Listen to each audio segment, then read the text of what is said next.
우리 얼마 전에 우리 김시환 집사님, 우리 기쁨이가 태어났죠. 그런데 이름을 지으시는데 이제 아직까지 못 지으셨거든요. 할렐루야. 아직까지 못 지었어요. 한 3주 지났는데. 그러니까 무슨 이름을 해야 되나 이렇게 이제 자식 이름을 짓는데 이름 하나 짓는데도 3주 됐는데 아직 못 정하셨거든요. 어제 저희도 한 이름 4개를 보내드렸는데 오늘 통화해 보니까 아직도 못 정하셨더라고요. 그런데 보세요, 이게 사람 이름 하나 정하는 것도 이게 보통 힘든 게 아니거든요. 이게 마음을 심어가지고 이렇게 이름 하나도 그렇게 그냥 아주 궁리해가지고 이름 하나도 정하는 거거든요. 작가가 시 한 편을 써도 이게 며칠 밤을 궁리해가지고 그 한 문장 한 문장 만들어내는 거잖아요. 근데 마찬가지로 하나님께서 우리에게 말씀을 주실 때 그냥 의미 없게 그냥 하나님의 말씀을 이렇게 나열해 놓으신 게 아니라는 거죠. 하나님의 말씀도 이 말씀 한 구절 한 구절이 다 하나님의 계획과 섭리가 있어서 주신 말씀이다 라고 하는 거죠. 그래서 우리가 하나님의 말씀을 읽을 때 그냥 허투루 의미 없이 생각 없이 그냥 그렇게 읽어서는 안 되고 말씀 한 구절 한 구절도 그렇게 정말 그 구절 하나하나에 담긴 하나님의 뜻을 묵상할 때 하나님께서 우리에게 큰 은혜를 주신다고 하는 사실입니다. 대표적인 그 예를 들자면 거기 창세기 한번 프린트물에 보시면은 1장 거기 15절 16절에 보면은 하나님이 천지를 창조하실 때 하늘을 만드시잖아요. 그리고 나서 1장 15절에 보면 또 그 다음 뭐라고요? 광명체들을 만드세요. 광명체들을 하늘의 궁창에 있게 해서 땅을 비추라 하시거든요. 16절에 보면은 그 광명체, 두 큰 광명체를 만드시는데 하나는 큰 광명체로는 낮을 주관하게 하시고 작은 광명체로는 밤을 주관하게 하시거든요. 그러면 큰 광명체는 뭐죠? 태양입니다. 작은 광명체는요? 달이죠. 맞습니다. 그런데 여기 성경에 보면 한 번도 태양이라고 얘기한 적이 없으시고 또 달이라고 얘기한 적이 없으세요. 그냥 이름을 한번 따라해 보겠습니다. 광명체. 광명체라고만 얘기를 하고 계세요. 그냥 쉽게 태양은 낮을, 달은 밤을 주관하게 하셨다. 뭐 이렇게 하면 되는데 그렇게 하지 않으시고 그냥 광명체다 이렇게 얘기하시거든요. 그러니까 여기 그러니까 이름, 이 광명체라고 하는 이름에서 태양과 달의 사명을 알 수 있는 거죠. 우리는 그냥 이 단어를 그냥 스쳐 지나가요. 그냥 스쳐 지나갑니다. 그러나 이제 하나님은 이 단어 하나도 그냥 여기다 이렇게 광명체라고 하신 것이 아니라는 거죠. 그러니까 태양의 사명은 뭐냐? 자기를 불태워서 자기를 죽여서 그래가지고 세상을 비추는 사명이 있다. 그럼 달의 사명은 뭐냐? 빛을 반사해서 그래가지고 또 세상을 비추는 사명이 있다. 이제라고 하는 이제 것이거든요. 그러니까 하나님께서 성경에 이제 단어 하나도 그냥 하나님이 이렇게 기록하게 하지 않으신 거라는 걸 알 수 있어요. 우리 사무엘상 25장 한번 1절도 한번 보시면은 같이 한번 읽어보겠습니다. 함께 있습니다. 시작. 사무엘이 죽음에 온 이스라엘 무리가 모여 그를 두고 슬피 울며 라마 그의 집에서 그를 장사한지라 다윗이 일어나 바란 광야로 내려가니라. 한번 말씀드린 기억이 있죠. 사무엘상 말씀을 나눠드릴 때 사무엘이 죽음에 그랬잖아요. 그런데 다윗은 어떻게 했어요? 내려가니라. 이제 그렇게 얘기하잖아요. 그런데 그냥 사무엘이 죽음에 다윗이 바란 광야로 갔다 이렇게 하면 되는 거를 죽음에 그다음 뭐예요? 내려가니라 이렇게 얘기하잖아요. 그러니까 여기에도 굉장히 중요한 그 영적인 의미가 있다라는 거죠. 사무엘은 다윗의 영적인 멘토였잖아요. 근데 영적인 멘토가 사라지니까 그러니까 어떻게 돼요? 다윗이 영적으로 어떻게 됩니까? 내려가더라는 겁니다. 그러니까 내 인생에 영적인 멘토가 사라질 때 내 신앙은 영적 침체가 올 수 있다라고 하는 것을 이제 오늘 성경에서 이렇게 우리에게 이제 표현해 놓고 이제 계시는 것이죠. 그러니까 성경은 구절 하나하나가 얼마나 소중한지 모른다는 거죠. 최근에 우리 한국 사회의 기독교계의 가장 큰 이슈 중에 하나는 이제 그 명성교회 세습 문제이잖아요. 이거 굉장히 미묘한 문제거든요. 강단에서 얘기가 쉽지 않은 문제지만 그러나 한번 짚고 넘어가야 될 문제인 것 같아서 제가 이제 말씀을 드려요.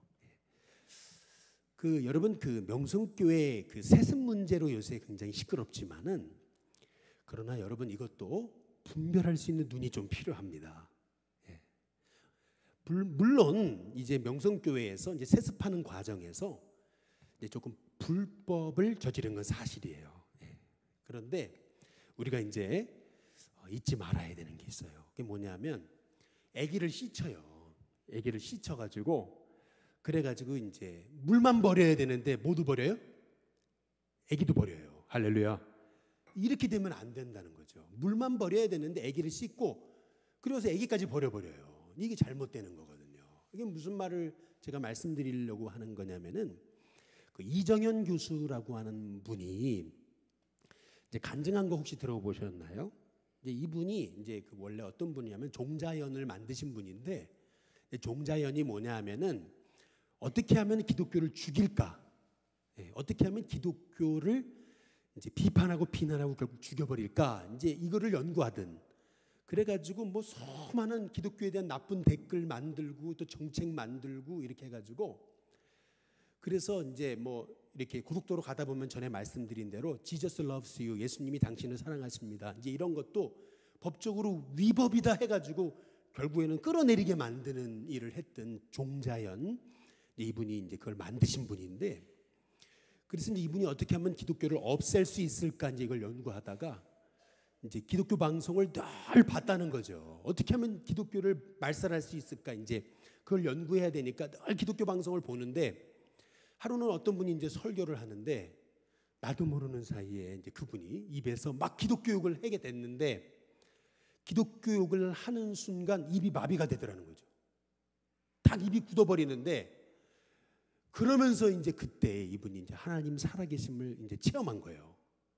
그리고 나서 뒤집어져 가지고 지금은 예수님을 전하는 사람으로 바뀌었어요. 근데 그러면서 이제 이분이 하는 말이 자기가 했던 일 이렇게 매스컴에서 기독교에 문제가 생기면은 벌떼같이 달라들어 가지고 어떻게든 기독교를 무너뜨리려고 했던 자기의 그 죄들에 대해서 이제 쭉 얘기를 하는 그 간증을 혹시 들어보셨나 모르겠네요. 근데 마찬가지로 이제 이렇게 이제 교회에 어떤 명성교회에 문제가 생기면은 어떻게 하든 간에 이제 교회를 이제 무너뜨리려고 이제 그런 것들을 여러분 분별을 해야 된다는 거예요. 그 무슨 말이냐면 이런 그 교회를 비판하다가 결국에는 교회의 영적 권위, 목회자의 권위 이게 바닥으로 떨어지는 거예요. 근데 그렇게 돼서는 내 신앙에 있어서 절대로 좋을 게 없다는 겁니다. 내 신앙에 있어서. 그러니까 여러분이 뭐 어떤 것을 이제 그 판단하고 이제 분별하는 건 좋은데 그러나 중요한 것은 여기 오늘 말씀처럼 내 인생에 영적 멘토가 사라질 때 내 신앙도 무너진다. 침체가 온다. 이제 여러분 그 가장 중요한 사실 하나는 여러분 놓지 않는 하나님의 종들 되시기를 주님의 이름으로 축복합니다. 그다음에 여기 룻기에 보시면은 또 이게 한번 말씀 나눴잖아요. 한번 같이 읽어보시죠. 같이 읽습니다. 시작. 나오미의 남편 엘리멜렉이 뭐죠? 죽고 그랬어요. 나오미와 그의 두 아들이 뭐죠? 남았으며. 여기 보면은 죽고 남았으며 죽고 남았더라. 이제 그렇게 얘기하잖아요. 우리가 뭘 봐야 된다고요? 죽은 걸 보지 말고 뭘 봐야 된다고요? 남겨진 걸 봐야 된다. 자꾸 없어진 거 그거 보지 말고 남겨진 것 내게 지금 남겨진 것을 볼 때 하나님의 음성이 들린다라고 이제 제가 말씀을 이제 드렸지 않습니까? 이제 마찬가지로 성경은 이런 작은 구절 하나도 굉장히 이 구절 안에 하나님의 뜻과 메시지가 담겨져 있다는 것을 우리가 좀 깨닫고 말씀을 조금 더 깊이 우리가 세밀하게 볼 필요가 있다는 겁니다. 이제 그 대표적인 본문이 오늘 본문이에요, 사실. 로마서 8장 20절에 보면은 거기 보면은 이 말씀은 성전에서 가르치실 때에 어디에서 하신 거예요? 헌금함 앞에서 하셨으나 잡는 사람이 없으니 이는 그의 때가 아직 이르지 아니하였음이로라. 여기 보면은 한번 따라해 보시죠. 헌금함 앞에서.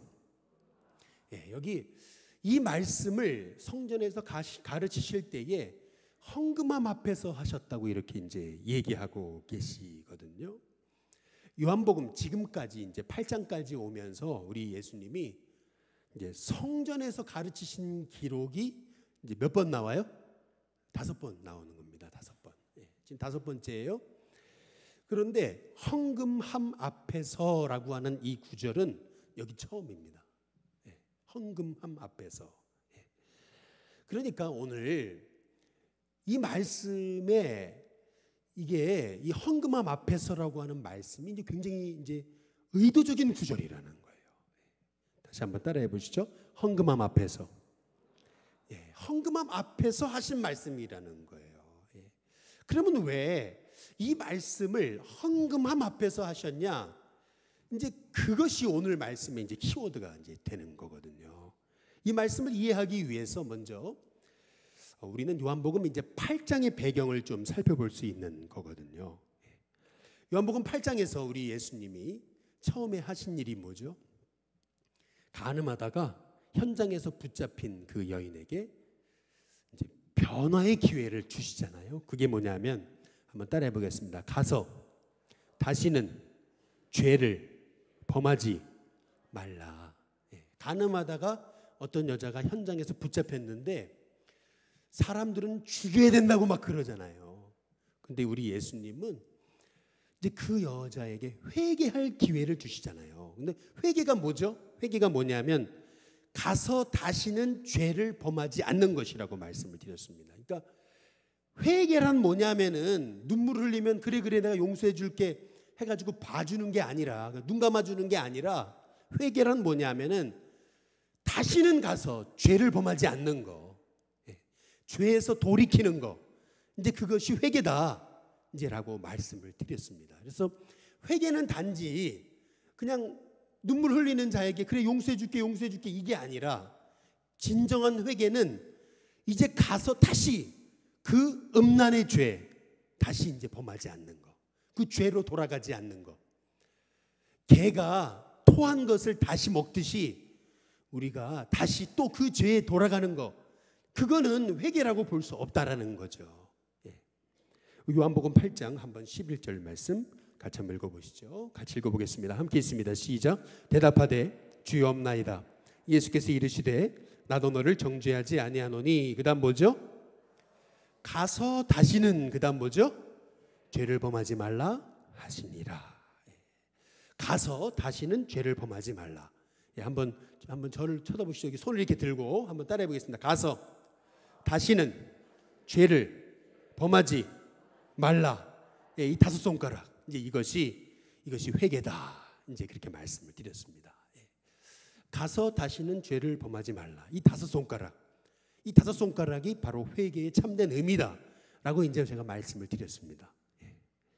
그런데 만약에 예수님의 말씀이 여기서 끝났다면, 그러면 예수님은 나의 참된 구세주가 될 수는 없으셨다는 겁니다. 왜냐하면 저도 만약에 누군가에게 다시는 죄를 범하면 안 돼 라고 저도 할 수 있는 얘기예요. 그것은 예수님이 진정한 구원자이시라면 그러면 그 죄를 어떻게 이기는가라는 걸 알려주셔야 되잖아요. 그러니까 죄를 범하지 말라 거기서 끝나면 안 되고, 그러면 그 죄를 어떻게 이기는가를 알려주셔야 되잖아요. 그러니까 죄를 범하지 않는 것만이 아니고 죄를 이기는 방법을 알려주셔야 되잖아요. 이제 그게 지난주 말씀인 거예요. 음란의 죄. 이제 음란의 이 죄라고 하는 단어를 오늘 여기 말씀에 한번 따라해 보겠습니다. 어둠. 여러분, 죄를 지으면은 우리가 이제 어둠에 사로잡힌다는 거죠. 그래서 죄라는 단어, 어둠이라는 단어 이제 동요로 쓰여지고 있는 거거든요. 그래서 이 죄를 이기는 방법, 어둠을 이기는 방법, 이제 그것이 뭐냐면 빛이신 예수님을 마음의 주인으로 모시고, 그리고 그 주인 되신 예수님의 말씀에 철저히 순종하며 이제 살아갈 때, 내 힘으로 죄를 이기는 게 아니고 내 안에 계신 예수님의 이름과 능력으로 우리가 죄를 이기게 된다는 거.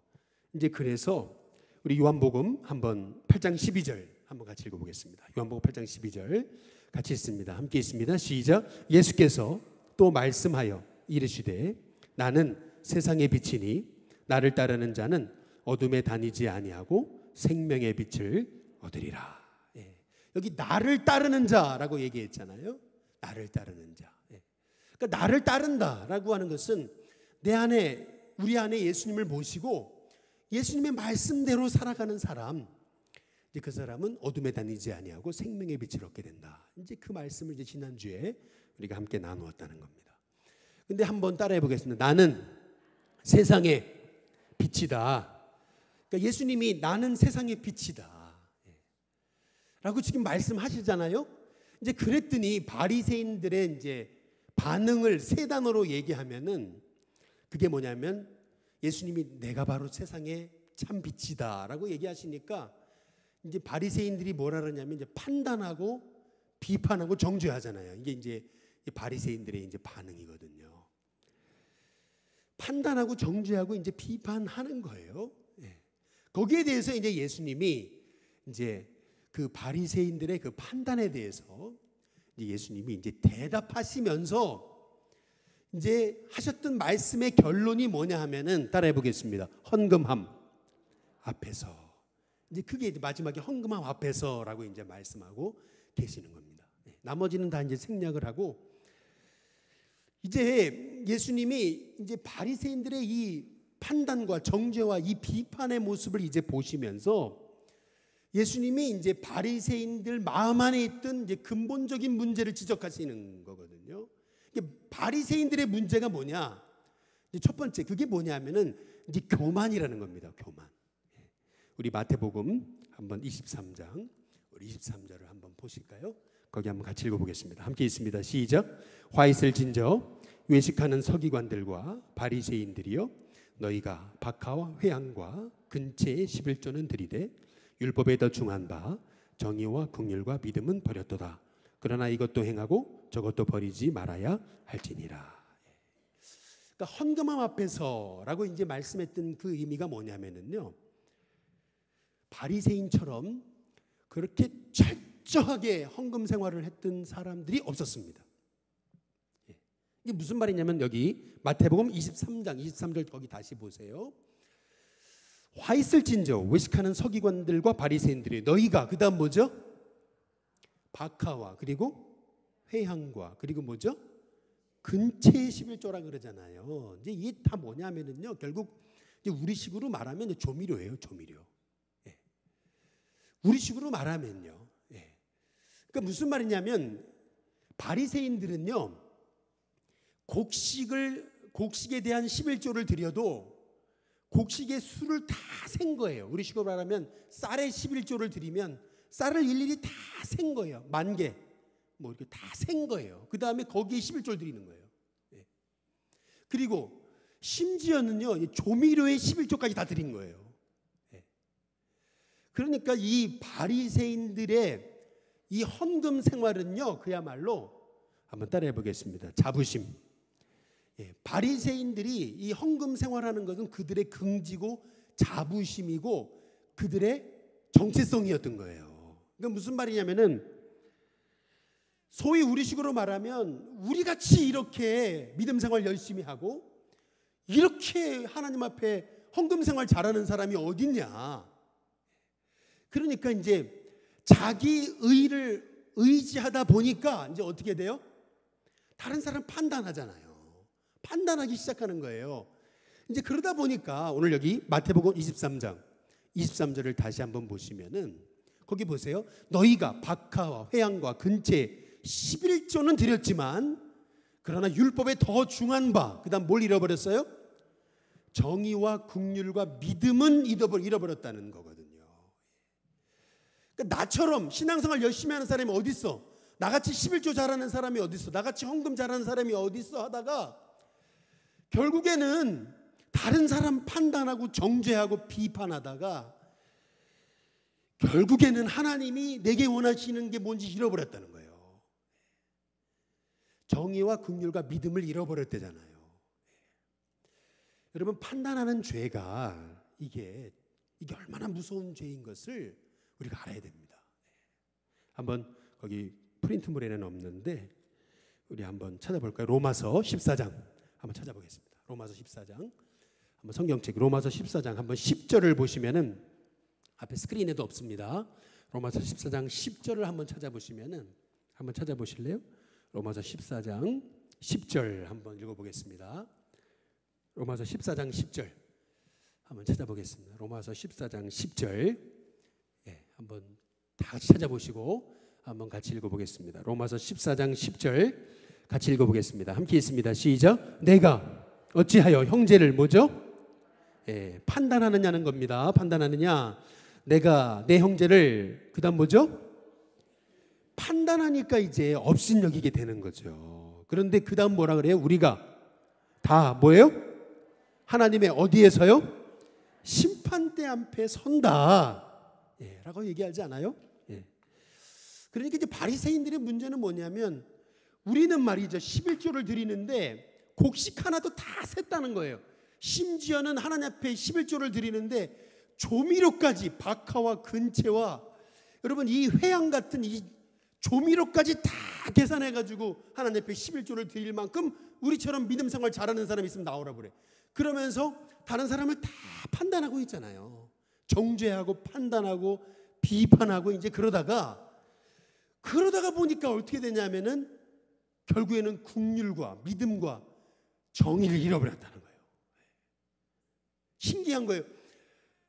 정의까지 잃어버렸대요. 정의까지. 공의까지 잃어버렸다는 거예요. 결국 여러분이 판단하는 그러한 그 죄에 우리가 빠져버리기 시작하면은 두 번째로 어떻게 되냐면은 영혼을 사랑하는 마음을 잃어버립니다. 거기 미가서 한번 6장 한번 6절부터 8절 한번 보실까요? 거기 보면은 한번 6절을 한번 읽어보겠습니다. 같이 있습니다. 시작. 내가 무엇을 가지고 여호와 앞에 나아가며 높으신 하나님께 경배할까? 내가 번제물로 그 다음 뭐죠? 1년 된 송아지를 가지고 그 앞에 나갈까? 또 7절 그 다음 뭐죠? 여호와께서 그 다음 뭐예요? 천천의 순양이라 그랬어요. 그 다음 뭐죠?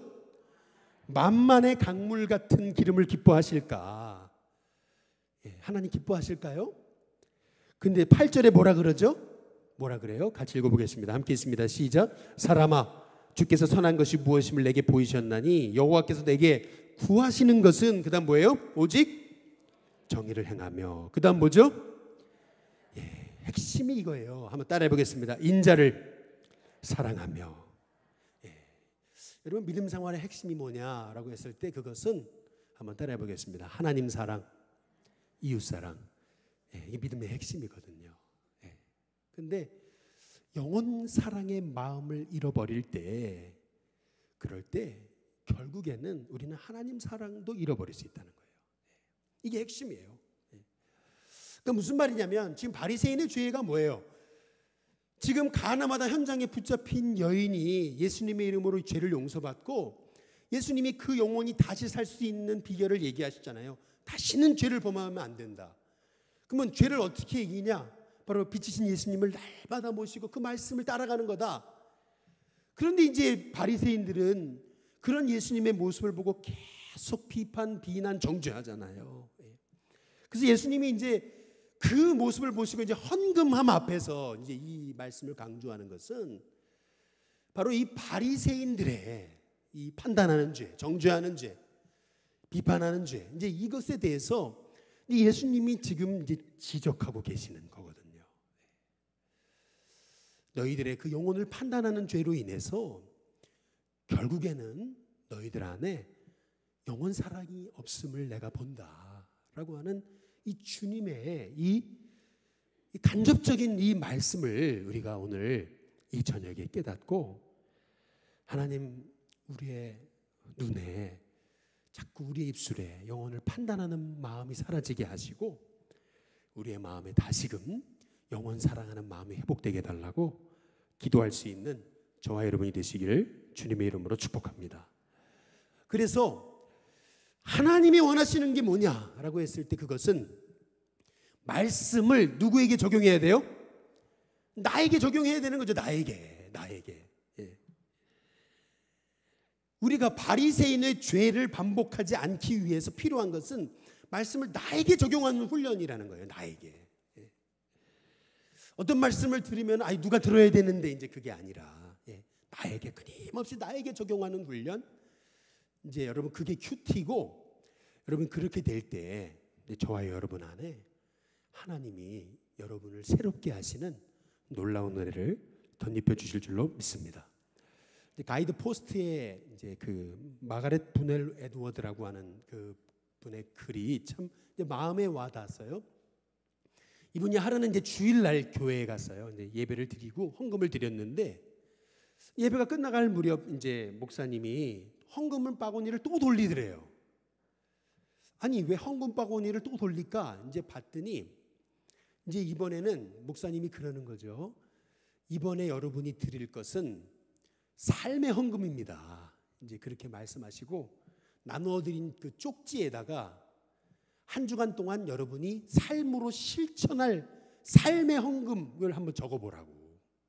이웃을 위해서 내가 무엇을 할 수 있을지, 또 하나님이 여러분에게 주신 그 작은 음성에 대해서 내가 어떻게 순종하며 살지, 그것에 대해서 한번 적어보라고 구체적으로. 이제 그래서 이제 이 에드워드라고 하는 분이 이제 그 목사님 말씀하시고 이제 실천하라고 하시니까 이제 하지 않을 수는 없고 그래가지고 이제 곰곰이 생각을 해보는데 이제 자기는 이제 대가족에서 살고 있기 때문에 시간을 내기가 이제 마땅하지 않더라는 거죠. 이제 그러나 말씀에 순종하는 의미로 이제 어떻게 했냐면 어려운 이웃에게 찾아가가지고 차를 한 잔 사주면서 그 말동무가 되어주겠다라고 하는 이제 그 헌금을 하나님 앞에 올려드린 거예요. 삶의 헌금. 이제 그런데 이제 월요일이 지나고 화요일이 지나고 수요일이 지나는데 자꾸 이제 자기가 드린 그 삶의 헌금이 생각나더라는 거예요. 그래가지고 시간이 많지 않았지만 그러나 일부러 시간을 내서 이제 외로운 이웃에게 찾아가가지고 차를 한 잔 사주면서 말동무가 되어줬다는 거죠. 그런데 이제 이분이 이제 그 어려운 분, 외로운 분에게 찾아가서 말동무가 되어주면서 말할 수 없는 그 감동을 받기 시작한 거예요. 그 만나게 된 그 어려운 외로운 이웃도 은혜를 받고 이제 그러면서 이분이 내가 이거를 매주 실천해야 되겠다 이제 이렇게 생각을 하고 실천을 하는데 이제 하다 보니까 이제 어려운 이웃에게 찾아가서 집안일도 돌봐주고 그리고 나중에는 이제 그 어려운 이웃의 아이에게 수학도 가르쳐주고 이제 그러면서 이제 이분이 이제 삶을 통해서 영혼을 섬기는 이제 이런 기쁨을 이제 알게 되게 된 거죠. 근데 이제 그분이 이제 하시는 말이 이제 이게 참 의미심장한 거예요. 그게 뭐냐면 내가 이게 삶의 헌금을 드리기로 했을 때 목사님이 드리라고 해가지고 삶의 헌금을 드리기 시작했을 때 바로 그날 내가 하나님 앞에 내가 얼마의 헌금을 드린지는 기억이 안 나도 내가 이렇게 매일매일 내가 매주 실천했던 이 작은 이 삶의 헌금은 내 삶을 바꿔놨다고. 이제 그러한 그 이제 고백을 이제 하는 것을 이제 제가 이제 보게 되면서 그렇구나. 믿음 생활이라는 것이 뭘까? 제2의 헌금이라는 게 뭘까? 우리가 단지 하나님 앞에 물질만 드리는 것을 하나님 기뻐하시라는 거라기보다는 이제는 내가 예배를 드렸으면 또 그 하나님 앞에 나를 드렸으면 그러면 그것이 내 삶으로 이어지는 그런 구체적인 삶의 변화로 이어지는 것이 될 때 그것이 하나님이 기뻐하시는 제2의 헌금이 아닐까라고 하는 이제 생각을 제가 갖게 되는 것입니다. 여러분, 저와 여러분에게 하나님이 정말 원하시는 것이 뭔지, 그것이 한번 여러분 작은 것 하나라도 하나님이 원하시는 것이 뭔지 오늘 이 저녁에 한번 하나님 앞에 물으면서 하나님, 제가 제 삶 속에서 하나님이 실천하기를 원하시는 그 하나님께 드릴 또 제2의 헌금이 뭔지 여러분 묵상하고 그 하나님의 작은 음성에 순종할 수 있는 우리 성도님들 될 수 있게 되기를 주님의 이름으로 축복합니다. 얼마 전에 그 우리 젊은이 아이 하나가 이제 그런 얘기를 했어요. 목사님, 제가 지금 너무 경제적으로 어려운데 목사님 기도해 주세요. 이제 그렇게 기도를 부탁을 했어요. 이제 그런데 그 주간에 이제 제가 이제 주일 오후에 이제 예배 다 마치고 성도님들이 드린 그 헌금 봉투를 보면서 이제 제가 이제 기도하고 이제 그렇게 하잖아요. 근데 봉투 하나가 이게 남지 않은 봉투가 하나 올라왔는데 이렇게 보니까 이제 거기다가 이제 이렇게 얼마 이렇게 헌금을 썼는데 보니까 이제 예를 들면 11,050원 뭐 이렇게 이제 11조를 한 거예요. 보니까 한 달에 11조가 이제 11,000 얼마밖에 안 되는 거예요. 그런데도 이제 보니까 그 청년 자매더라고요. 그런데 이제 제가 그걸 보면서 정말 이 11,050원, 50원까지 이렇게 해가지고 11조를 드린 이 젊은이의 이 헌금을 보면서 제가 참 마음이 짠했어요. 그렇게 어렵다고 그렇게 기도 부탁하고 목사님 어려워요, 기도해 주세요. 이제 이렇게 해놓고 이제 그렇게 믿음으로 살려고 몸부림치는 이제 그 모습을 보면서 헌금의 많고 적음이 아니라 정말 하나님이 이 마음을 얼마나 기쁘게 보실까. 제가 그 생각을 해보게 됐어요. 목회자의 마음도 이렇게 짠한데 하나님 마음이 어떠실까? 저와 여러분의 삶 속에서 정말 하나님의 작은 음성에 그 작은 음성이 어떤 것이든 외로운 이웃에게 찾아가서 말동무가 되어주는 것이든 아니면 옆에 있는 형제들에게 복음을 전하는 것이든 어떤 것이든 하나님의 음성에 순종하며 그 말씀 따라 살아가는 저와 여러분이 될 수 있게 되기를 주님의 이름으로 축복합니다.